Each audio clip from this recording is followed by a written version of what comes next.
The 90s were dominated by three main game genres, those being fighting games, platformers, and beat 'em ups. And Final Fight was the king of the metaphorical beat 'em up hill. So join me as we take a look at Final Fight for the Super Nintendo. Let's get into it.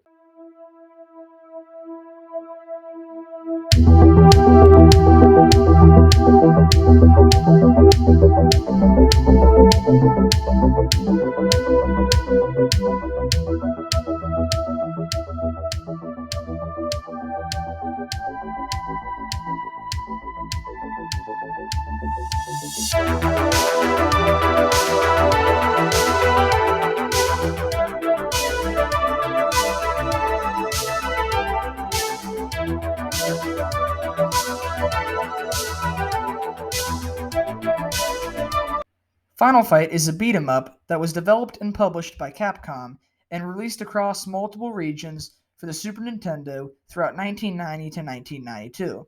Here in the States, we saw the game come home in 1991. It was loved by many and saw two more releases and even an NES game in 1993 called Mighty Final Fight. So, how does it hold up today? Well, to answer that, yes and no. On one hand, yes, because it's got an excellent soundtrack and fun and engaging gameplay. But no, because there are some missing features and technical problems that really drag it down. The music, though, like I said, is excellent. The SNES had an unbelievable sound system, and Final Fight made good use of it, especially for a launch title. The combat is fluid and satisfying, and brings over some Street Fighter II-esque sound effects. Though maybe that'd be the other way around because Final Fight came out before Street Fighter II, but I digress. It's not all sunshine and rainbows, though.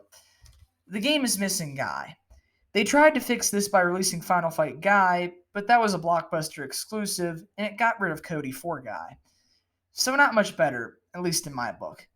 The game can have up to 3 enemies on screen. The bosses are huge, and some of them got new names, namely Damned and Katana being renamed to Thrasher and Sodom. This isn't the only censorship, though. Beer was removed altogether as a health item in the game, and Roxy and Poison were converted to punks named Billy and Sid. To continue with the game's problems, Capcom decided to send the player to the beginning of the level when they use a continue. Also, the enemies aren't all sent backwards when you use a life like it is in the arcade. As well, on the topic of enemies, why are there a million clones of each enemy? I mean, who needs 5 different versions of Doug or Jake? And to add to the diarrhea on top of the crap cake, there's no 2-player mode. So overall, what's the final verdict? While it does have its flaws, Final Fight is still a decent beat 'em up and a great SNES launch title.